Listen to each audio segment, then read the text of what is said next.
Welcome to The Informant, the podcast that talks about anything and everything. We cover from sports, religion, politics, social, you name it. I'm your host as ever, Doc McLeod. So without any further ado, let's delve right into it.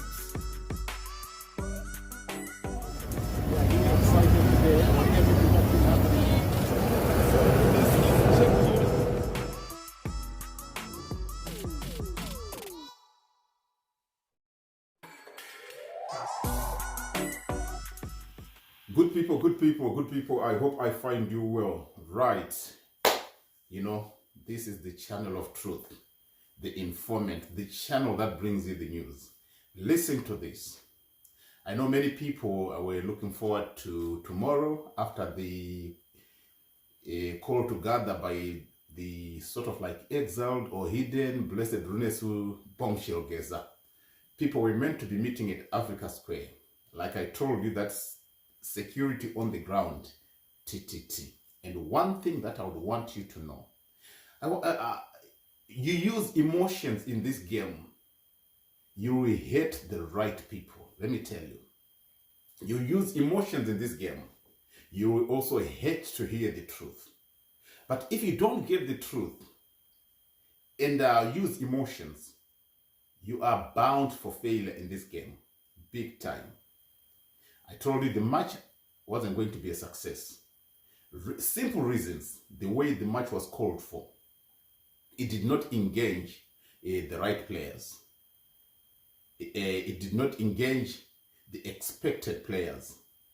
So when you see a call being called, when you see a match being called for, you definitely would expect the person of Nelson Chamisa to be fully engaged in that. Because as much as it's not longer very popular, he still pulls a very good, he still commands a very good pool of people. So things to do with match, he needs to be a very, very active member. Number two, there is no sort of like defined lines, strategy, or a defined manifesto from Blessed Runesu Geza. And it's one of the things that he never touched on. The manifesto of what will happen if the sitting president is ousted as according to his plan. So it makes very, very, very sane people or intelligent people see that where people are going is nowhere, to be honest. Things need to be defined so that people know how to follow. When yesterday clogged, you would have expected people to be on the streets maybe by 7 o'clock. 6 o'clock, 8 o'clock, 9 o'clock at most. Let's say 10 o'clock the most. Let's put it that way. But still the streets were quiet. What did the sitting president's camp do? They just managed to put the water tanks there. The water tankers were just placed there and nothing actually really happened. I hear people talking about a few people that have been arrested. Listen, this is a million-man match. The people that were arrested, they don't even constitute even 1% of the number that was required. We are talking about a million-man match here. Let's not fool ourselves and look and face up to the truth. The truth could be painful, but I would rather we swallow the blood, knowing that we are doing the right thing. Let's look at certain things. The speech of the vice president, like I told you, it was challenged for him to be on the program. So what did he do yesterday in Mutare at the ZANU-PF's annual conference? He took the opportunity as the introducer of the sitting president or the main speaker of the conference to make sure that he expresses his real position. He never shied away from speaking about Rigananda. He never shied away from pushing to his known-for topic, where he's believing that the world is for all, not for certain few individuals. What is it?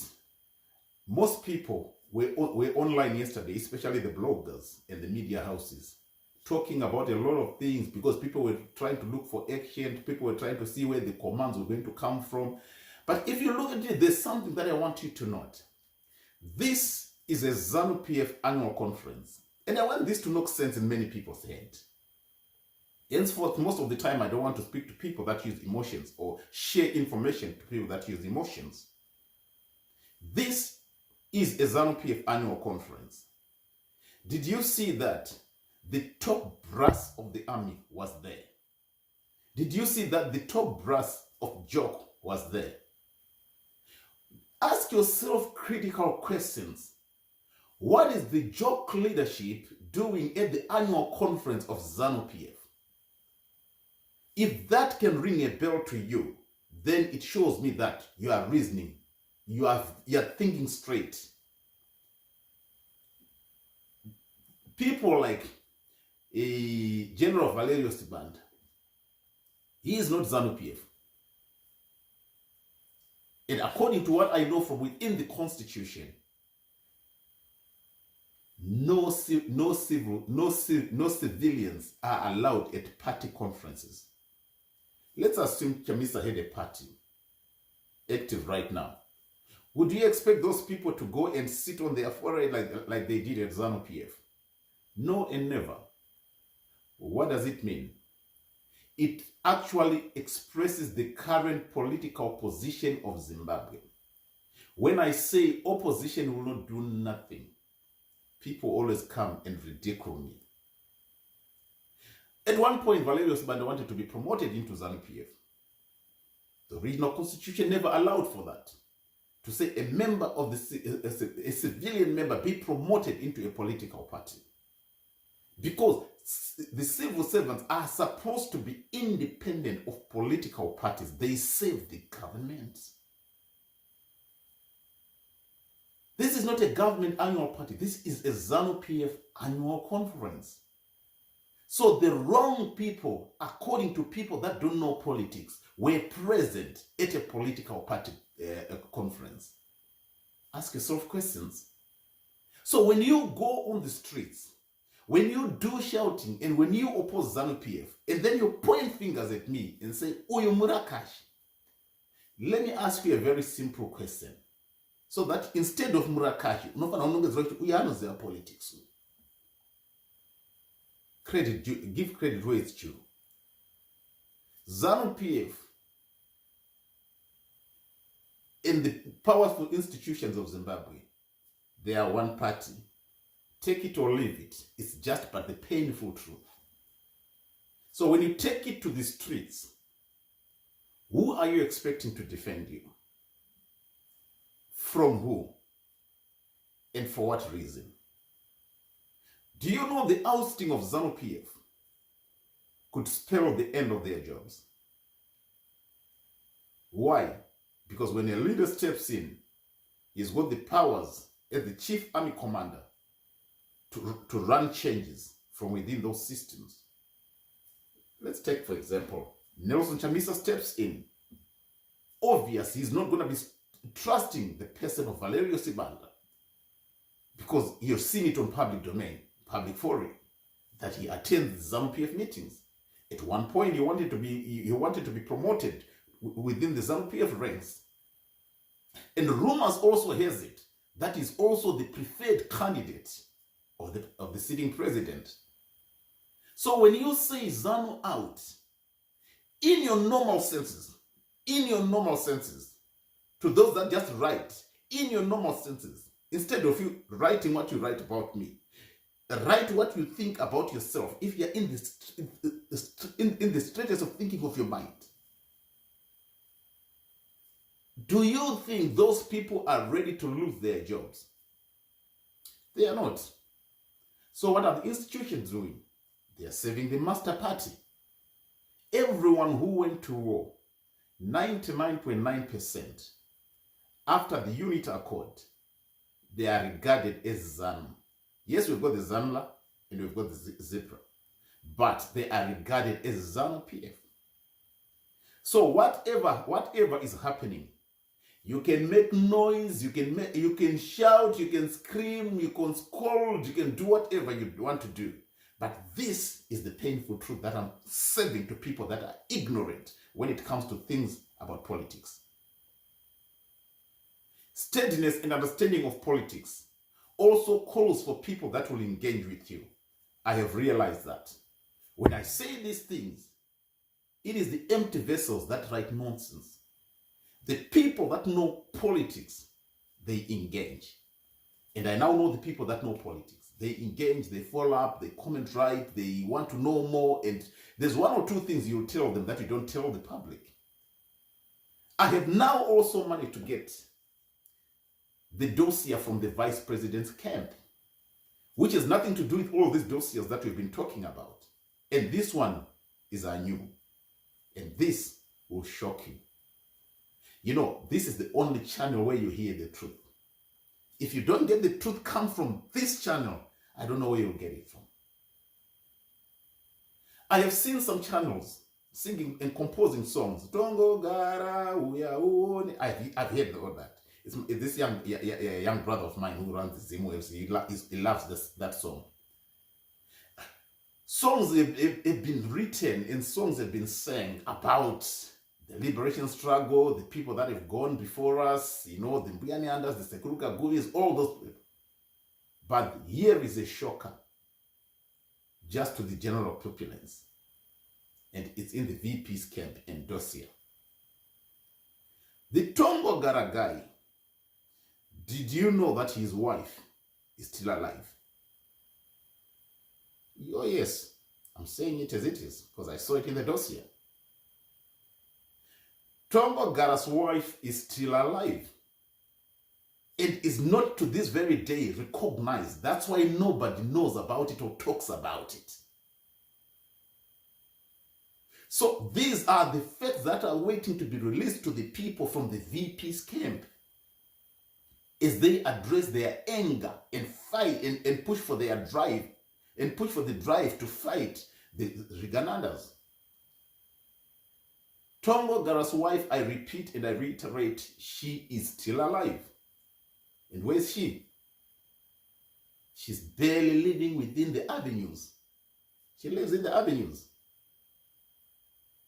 How long did it take you to know? You're just hearing it now. So the things that's in that dossier, let me give them to you, let me give them to you, let me give them to you. Things that will make you angry and scream on social medias. She's there. They are saying, these people are giving cars to everyone, giving cars even to a comedian, giving cars even to just a general thing. Any person who does puppets, people like the prophet Madunges, everyone has gotten something. But the wife of the once leader of that party, the wife of Tongo Gara, is not recognized and has never been given even a kobil, a coin. And she's there, living in the avenues. The avenues are no longer as top class as they used to be, but that's where she's parked, surviving to this very day. When I was looking at the dossier, reading through, I'm like, are you for real? Things that were coming one by one, I'm like, oh, no, this is serious. Allow me to come in the afternoon and then give you the dossier that's coming from the VP's camp. It's not about attacking somebody. It's not about attacking Blessed Geza. It's not about attacking the sitting president. No, it's all about just giving you the truth. This is the informant where information is channeled through so that you know in advance what's to be announced as people are to go. I would also come with a version of Nelson Chamisa so that I share it with you for you to understand why some people are very, very cross with him at a time where power is being exercised and others are expecting him to to team up with those people. As much as looking for his gains and some fake audios of him being circulated, that wasn't Nelson Chamisa in that audio, unfortunately. I can tell you that, I can testify. I'll speak for him. I don't hate him. I'll speak for him. That wasn't him. No. But it's his silence that's killing many people. He's just gone too silent where his voice was needed. But let me come with the dossier of the VP. Today, most people say, yeah, for the president. No. Today, let me come with the dossier from the VPs. Keep tuned, subscribe, and I'll be coming back. Let me read to you what is that dossier. That's when you'll know what's coming and what's not coming. That's when you will see where the loopholes are and where the loopholes are not. That's when you'll get to know, wow, is this how the ground is pinned? And who has got added advantage when it comes to this. How is this person going to try? How is this person trying to topple the other one? And why has all this been kept up till now? And why is it about to be unleashed after the conference? Don't fool yourself. The VP is not going to be fired.